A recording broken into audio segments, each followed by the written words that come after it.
नमस्कार, मी प्रियदर्शनी हिंगे आणि तुम्हा सगळ्यांचं स्वागत आहे मॅक्स वुमेन मध्ये. तसं रोज आपल्याला पेपरमधनं, कोर्टामधनं नवीन नवीन खटल्यांचे निकाल जे आहेत ते ऐकायला येतात आणि आज काहीतरी नवीन झालं असं आपल्याला वाटतं, बरोबर की नाही? पण हे नवीन झालेलं जर तुमच्या रोजच्या आयुष्यावर परिणाम करणार असेल तर, म्हणजे मी काय वापरायचं, काय नाही वापरायचं, कुठले शब्द प्रयोग करायचे याच्यावर जर काही प्रकारची केस होणार असेल तर अर्थात ते तुमच्यासाठी महत्वाचं आहे. आणि अशाच एका लीगल केस संदर्भात आपण चर्चा करणार आहोत. खरं तर लीगल केस संदर्भात नाही, त्या केसच्या निकाला संदर्भात, कारण ती तुमच्याशी जोडलेली आहे.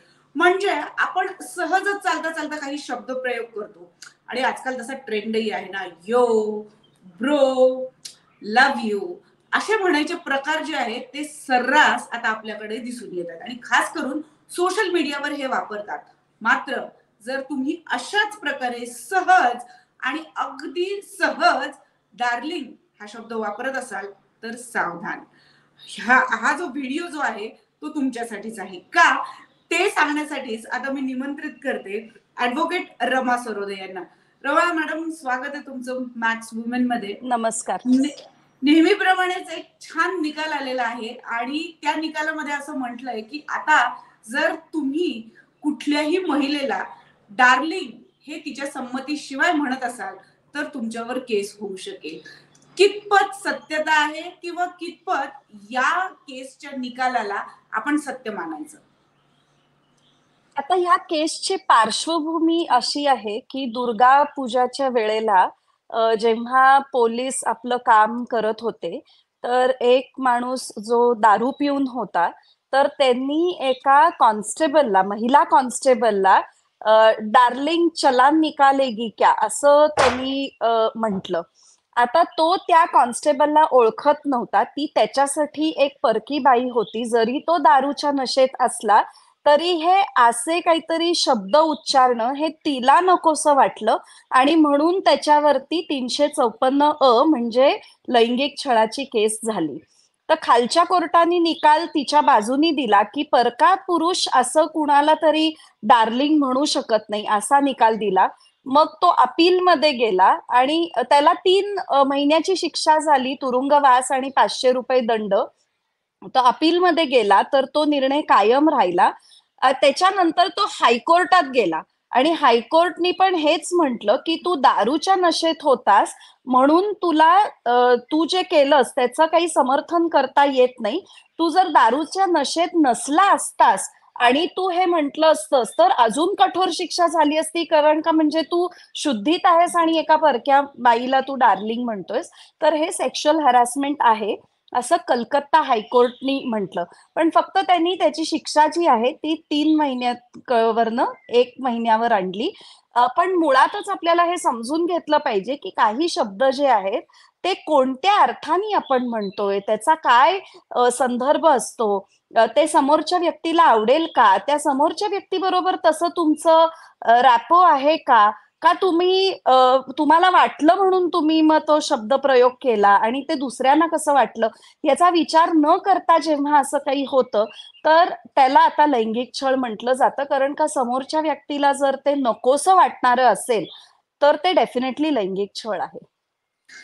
रमा मॅडम, खरं तर लैंगिक छळामध्ये बऱ्याचदा असं होतं की मुली ज्या पद्धतीच्या कंप्लेंट करतात, म्हणजे अगदी हम्म, स्पर्श असेल किंवा हे या पद्धतीचे शब्द सतत सोशल मीडियावर वापरणं असेल, तर हम्म, बऱ्याच वेळेला मुली खूप दिवसानंतर या सगळ्यावर ऑब्जेक्शन घेतात. तर हम्म. मुळात तिला ते आवडलंय, आवडलं नाहीये, हे नक्की ठरवलं कसं जातं किंवा कसं ठरवायला हवं? हे कारण असं आहे की याच्यामध्ये खूप गुंतागुंत पण आहे की हो. जेव्हा तुम्ही वर्क प्लेसवर असता तेव्हा हम्म, तुम्हाला काही प्रोटोकॉल फॉलो करावे लागतात, हम्म, पण तुमचं सर्कल तसं असतं म्हणून तुम्ही तसं हम्म. वागता. आणि खूपदा आपण ज्याला आरोपी म्हणू शकू, हे बऱ्याचदा या सगळ्याचा फायदा घेताना पण दिसून येत आहे. मग याच्यातली क्लिष्टता जी आहे ती कमी कशी करता येईल? मला वाटतं की एक क्लिष्टता कमी करण्यासाठी एकच पर्याय आहे. आपण विचार केला पाहिजे की कोणाला हे म्हटलं तर हे आवडेल का नाही आवडणार? त्यांना त्याचा काय गैरअर्थ होऊ शकतो का? किंवा आपल्याला कोणी असं वागवलं असतं तर आपल्याला चाललं असतं का? आणि जर आपलं उत्तर हे नाही आहे, तर मग दुसऱ्यांना कसं चालेल? त्यामुळे आपण काहीही गृहीत धरू शकत नाही. आपण हे गृहीत धरू शकत नाही, की त्यांना हे आवडेलच आणि म्हणून आपण खूप सावध असणं गरजेचं आहे. वर्कप्लेसमध्ये तर एक डेकोरम असतो, एक डिसिप्लिन असतं, जे आपल्याला पाळावं लागतं. मग आपण आपल्या कलीगशी कसे बोलतोय, काय बोलतोय, आपण कोणती टोनॅलिटी वापरतोय, त्यामुळे फक्त शब्द चुकीचा आहे का हे महत्वाचं नाहीये.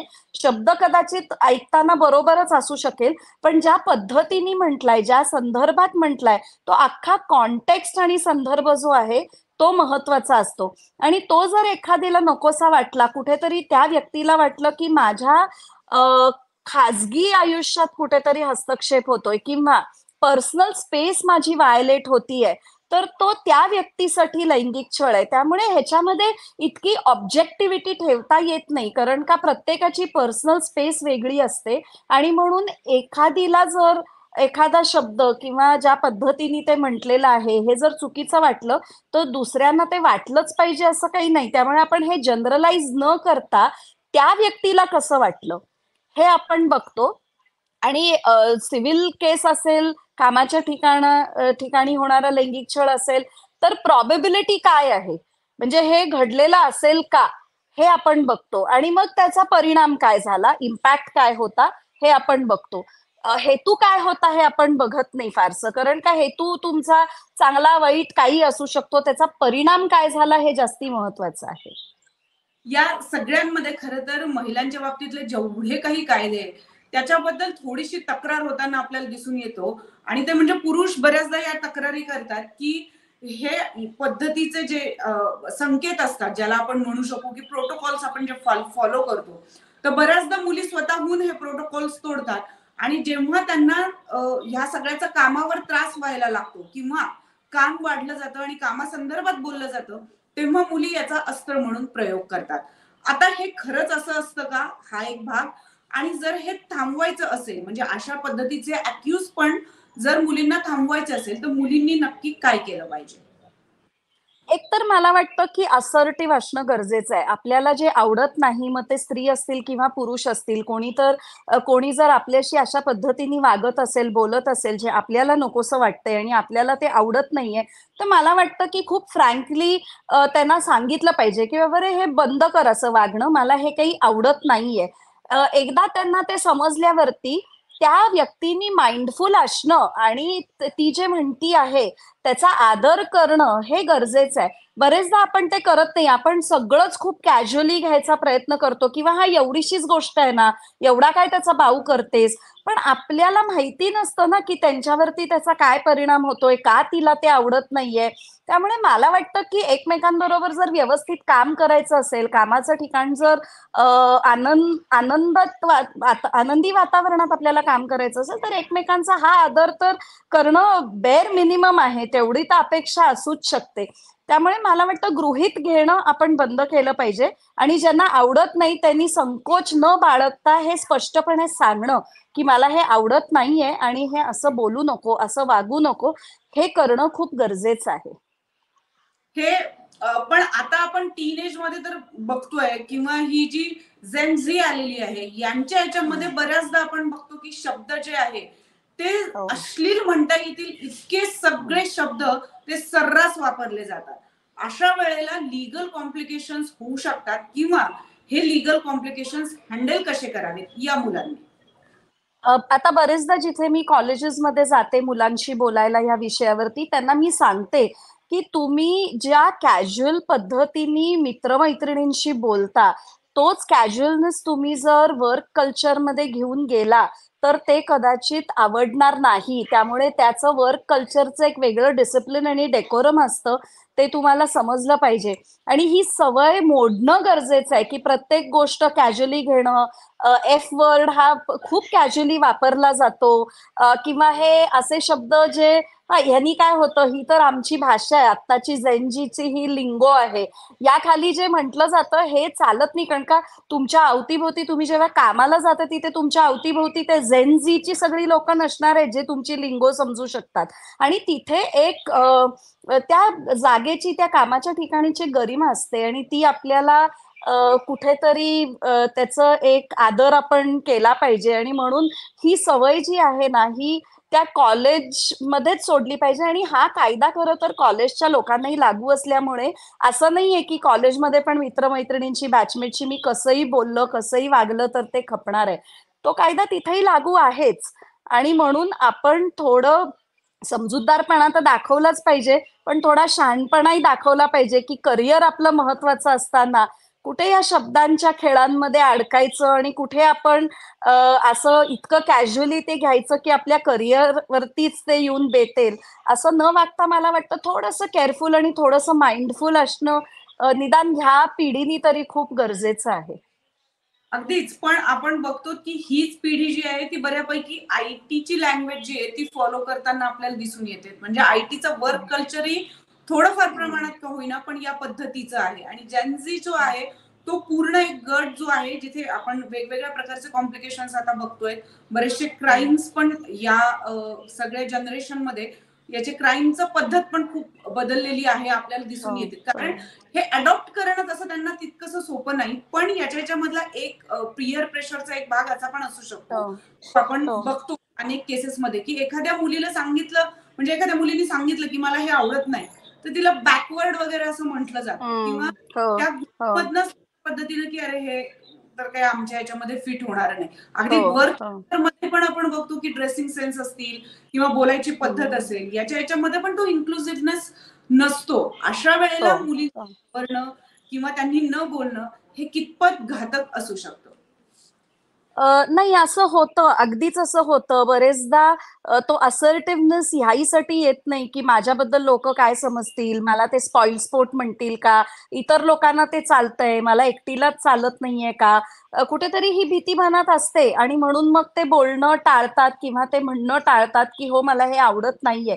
पण मला असं वाटतं, की म्हणावं. कारण का मी असं बघितलेलं आहे, की खूप क्षुल्लक-क्षुल्लक गोष्टी ज्या आपल्याला क्षुल्लक वाटतात आणि आपण जर ते सांगितलं नाही, की मला हे चालत नाही, असं बोलू नका, असं वागू नका, तर त्याचा आपल्यालाच त्रास होतो आणि जेव्हा आपल्याला त्रास होतो, तर ते कुठेतरी परफॉर्मन्सवरती इम्पॅक्ट करतं आणि परफॉर्मन्सवरती इम्पॅक्ट करणं तर परवडणार नाहीये ना, कारण का ते थेट आपल्या अप्रेझलशी रिलेटेड असतं, ते थेट आपल्या करियर ग्रोथशी रिलेटेड असतं आणि म्हणून मला वाटतं, की त्याच्याबद्दल कुठलाही संकोच न बाळगता मला वाटतं बोललं पाहिजे आपल्याला जे वाटतं ते.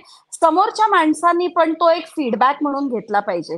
कारण का समोरच्या माणसाला जर आपल्यावरती केस झाली नाही पाहिजे असं जर वाटत असेल, तर ज्या व्यक्तीने आपल्याला फीडबॅक दिलाय, तर तो फीडबॅक घेऊन त्यांना थँक यू म्हणून आपल्यामध्ये सुधारणा करण्याची गरज आहे हे समजून ती बदल करणं गरजेचं आहे. नंतर पुढे जाऊन केस झाली तर पछतावा होईल. त्यापेक्षा आत्ताच एक संधी मिळतीये सुधारण्याची, तर ते सुधारणं गरजेचं आहे आणि म्हणून it should be taken as a feedback, a positive feedback. खूपदा असं होतं की कायदे असतात, आपल्याला ती सुरक्षितता ही असते, पण तरीही त्याचा वापर जो आहे तो केला जात नाही आणि त्याच्यामुळे समाजामध्ये एक चुकीचा संदेश पसरला जातो असंही म्हणायला हरकत नाही. त्यामुळे जर तुम्ही अशा पद्धतीचे कुठले शब्द वापरत असाल, तर तुम्ही जेनझी असो किंवा तुम्ही अडल्ट असो, तुम्ही कुणीही असाल, पण कायद्याची भाषा ही सगळ्यांना अगदी सारखी आहे आणि सगळ्यांना लागू होणारी आहे. Rama madam thank so much. इतका छोटासा वाटणारा म्हणजे एका लाईनचा हा निकाल आहे.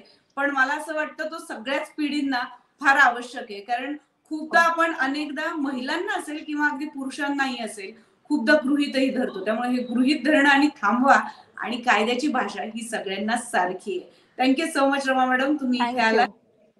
Thank thank you.